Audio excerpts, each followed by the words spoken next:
traders from Djibouti selling to Kenya or traders from Kenya selling to Djibouti have to look for US dollars. How is US dollars part of the trade between Djibouti and Kenya?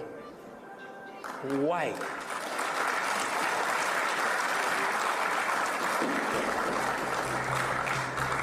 And we are saying that today, Afri-Exim Bank have given us a mechanism where traders in our continent can trade in their goods and services, and the Africa Exim Bank will settle payments in local currency.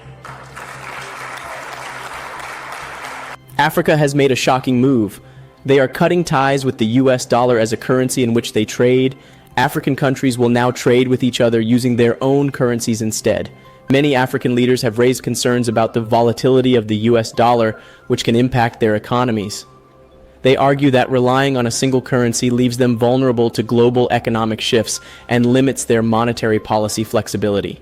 This move is aimed at promoting more trade with African countries, making it easier for them to trade with each other without having to go through the US dollar and losing funds in the process.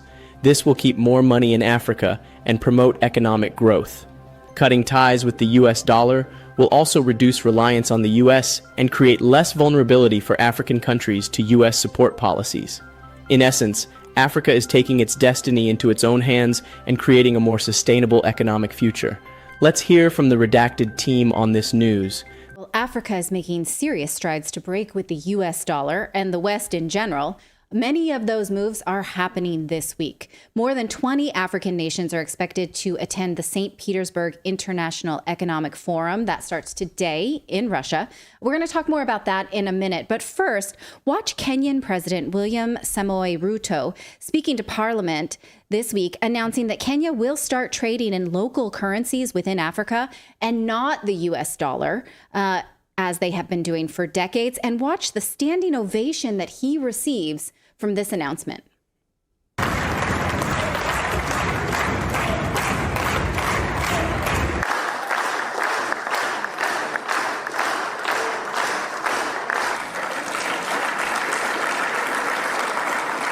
Traders from Djibouti selling to Kenya or traders from Kenya selling to Djibouti have to look for US dollars. How is US dollars part of the trade between Djibouti and Kenya? Why?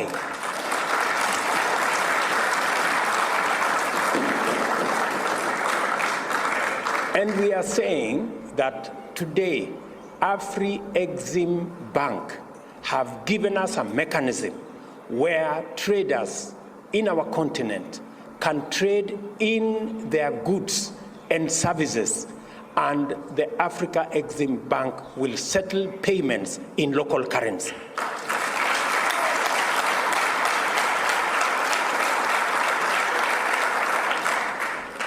That is why Kenya champions the Pan-African payment and settlement system that is done by our own institution, the Afri-Exim Bank.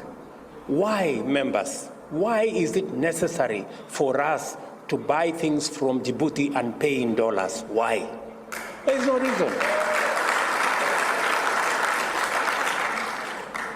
And we are not against the US dollar. We just want to trade much more freely. Let us pay in US dollars what we are buying from the US.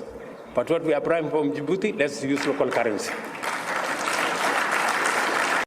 Wow. I mean, it seems like the simplest thing, right? Why do they have to buy US dollars in order to buy goods? In fact, Clayton and I, we were traveling recently in Egypt, and we were looking at the menu and we said, why does this Lebanese wine, which is close to Egypt, why is this so expensive? It's $50. And they said because of import trades. So Egypt cannot trade freely with Lebanon, which is just next door, or Jordan, or they have no trade agreements that the European Union enjoys, or the United States enjoys, or other blocs enjoy. Africa has been prevented from doing that. Well, now they are going forward with this system. What he mentions here is Pan-African Payment and Settlement System. It's called PAPSS. It runs through a central bank that has been started in Egypt. It's called Afra-Exim Bank. Doesn't roll off the tongue. Yeah, it doesn't flow. They need to come up with a new name for that. Now, it is based in Egypt and is shareholder owned. He says it is African owned, but it is also heavily invested in by China. Take a look. This was from 2012, I believe. No, 2019 says they were receiving $850 million from Chinese financial institutions. Well, Africa has been enjoying Chinese investment for quite some time. The West will tell you, this is dangerous. Africa doesn't know what they're doing. They're saying like, oh, these Africans, they don't understand financial products, really. Right. You got to be scared of the Chinese because they're going to take over everything. They will own you. They will destroy your country. Meanwhile, isn't that exactly what the West is doing? Right. And also the West benefits from Chinese investments.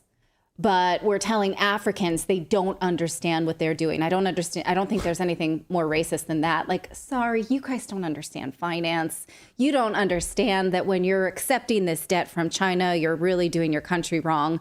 But China has been investing in Africa infrastructure for decades.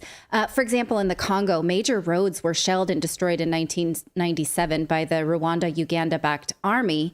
China repaired those roads in 2010. Now, why would they do that? Here is how Siddharth Kara explained it in his book called Cobalt Red about cobalt mines in Congo. He says that China's dominance in Africa was established in 2000 when President Jiang Zemin proposed the creation of the Forum on China-Africa Cooperation to facilitate Chinese investments in African countries. This relationship was billed as a win-win. The Chinese would build much-needed roads, dams, airports, bridges, mobile networks, and power plants across Africa. And in exchange, China would secure access to vital resources to support its growing economy. And that has continued. These roads were built. We're going to hear from a politician who is going to tell us more about that just in a second. Now, Kara, the author of this book, he thinks that Chinese cooperation may not be the best thing for Africa, but not all African leaders feel that way. Just this week, Zambian politician, I'm sorry, it's going to sound terrible the way it comes out of my mouth, Akende Memembe Chundama. I believe that you can't, it's not like Western last names where you can just use one name. The name loses its meaning if you don't say it in its entirety, and it's butchered from me, and I apologize. But she spoke in Moscow this week about how the West has been exploiting Africa for centuries, and Africa is now demanding autonomy, and they feel like Russia and China are totally acceptable partners as a means to this end. Watch. Africa is a hub for natural resources. It has always been for the West. And now Africa has multiple options. Africa doesn't have to succumb to a bad deal that we get from the Western countries.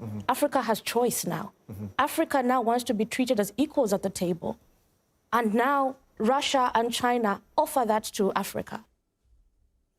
Now, she goes on to talk about how the West has no problem toppling governments inside of Africa to get what they want. We have so many examples, but I thought I would just give you this one for tonight. This is Patrice Lumumba. He was the first prime minister of the Democratic Republic of Congo for about 4 months. He was allowed to push for independence in Congo, and from June until September of 1960, before he was killed by the West. His close friend and ally when he was elected was a man named Joseph Mobutu. Up until Patrice Lumumba was elected, Belgium had been exploiting the Congo to such horrific extent that it was literally the basis of Joseph Conrad's Heart of Darkness novel. Well, when Lumumba took over, he declared to the Belgian king, this is a quote, he says, "We are no longer your monkeys." And the West did not like that. Belgium pretended to go along with this independence of Congo, but they kept control of the Katanga mines. Lumumba then asked the United Nations for help. The United Nations sent in troops, but they said that their forces were not authorized to expel Belgian troops. So the United Nations didn't help them at all, knowing that it was only the Belgians they needed help with. So what did Lumumba do? He turned to the Soviet Union for help. And that's when the West swooped in and supported Mobutu to betray his friend and seize control of the government and arrest Lumumba. So they had a leader who actually wanted independence and for Congo to enjoy their own resources, and he was killed. The CIA reportedly tried to poison him by putting snake venom in his toothpaste, but they decided against that plan. That was one plan that sort of leaked out later. The Kennedy administration worked with Belgium to authorize for him to be executed after first torturing him. And after that, the Mobutu government was a Western puppet, and Congo's chance at enjoying the riches of their own resources died, along with Mutumba, until now. Right? It's amazing. You can read all of the ways in which the CIA secretly tried to kill people. Yes, poisoned toothpaste, the exploding cigar for Castro. Yeah. And the list is endless about the creative ways the CIA has tried to destabilize and destroy foreign governments. This one is a particularly heartbreaking story as well. Yeah. The United Nations and the United States working against a people's elected official, and working to topple that government. Well, now the West has declared, it's just no wonder that African leaders feel this way now, right? Now the West has declared an all-out war on the East, and Africa seems to be forced to make a choice. They choose the East. At least many politicians are feeling this way. Watch again how Akende Memembe Chundama puts it. Just a few months ago, we had a democracy summit in Zambia where it was basically a Western and a US-led conference to draw back cooperation with both China and Russia for the African continent. They want to always dictate to us who our friends should be, who Africa should cooperate with. And they're willing to topple governments, to assassinate our leaders for this. So the war is actually showing them that, and we're glad that Russia is standing up, because security around the world now is of utmost importance.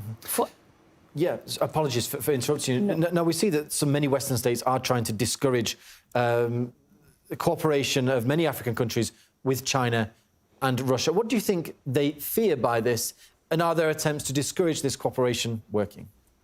We're moving to a multipolar world, and it's very clear that Africa now has many options. Cooperation with the West is not our only option. BRICS is opening doors for the African continent to say that even when it comes to financing, when it comes to infrastructure development, when it comes to a future for Africa, we've got different options today. So this doesn't sit well with the West. G7 sits at the table to talk down on the rest of us in the West.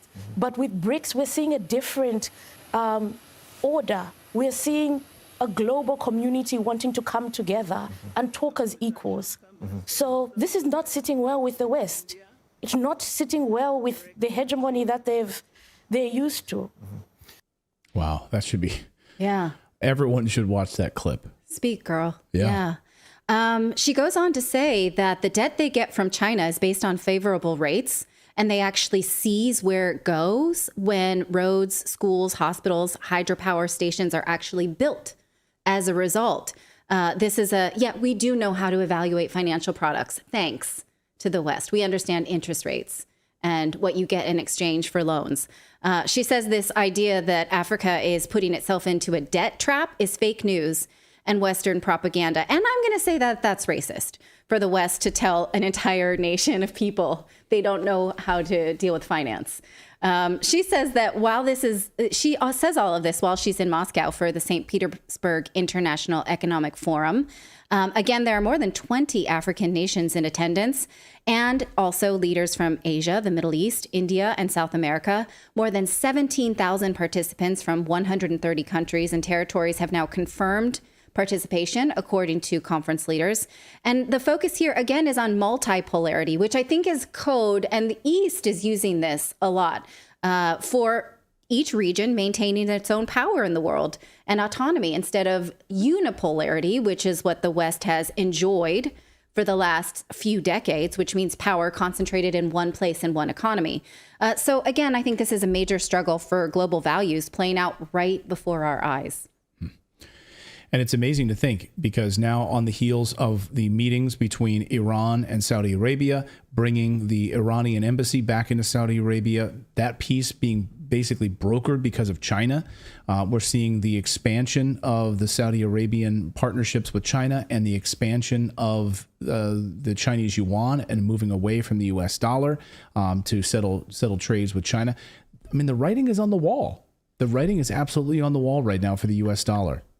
Yeah, I mean, It's not going to be. I can't say we can't say who will win, but we're seeing clear battle lines of East versus West, right? Well, She goes on to talk about how the West and Western organizations are demanding that when Putin comes for the BRICS summit, is it BRICS summit? When he comes to South Africa, I forget when, for which conference in August, that they are supposed to arrest him. And, you know, South African leaders are saying we absolutely will not do this. And so now we're seeing loyalties have been drawn. Yeah. And I'm not saying the death of the U.S. dollar is going to happen overnight. No, but we've saw the largest sell-off of U.S. dollars in the past year than we've ever seen in its history. So if you're looking at trends and you're seeing where countries are moving and how they're beginning to settle transactions, the writing is on the wall. This move can inspire other developing countries to do the same, creating a more balanced and equitable global economy. It's a bold and necessary move for Africa and for the world. While challenges and uncertainties lie ahead, the potential for greater economic independence and regional integration is significant. We'll be closely following these developments and keeping you updated. Thank you for joining us today. If you found this video informative, please give it a thumbs up and subscribe to our channel for more thought-provoking content. Until next time, stay informed and stay curious.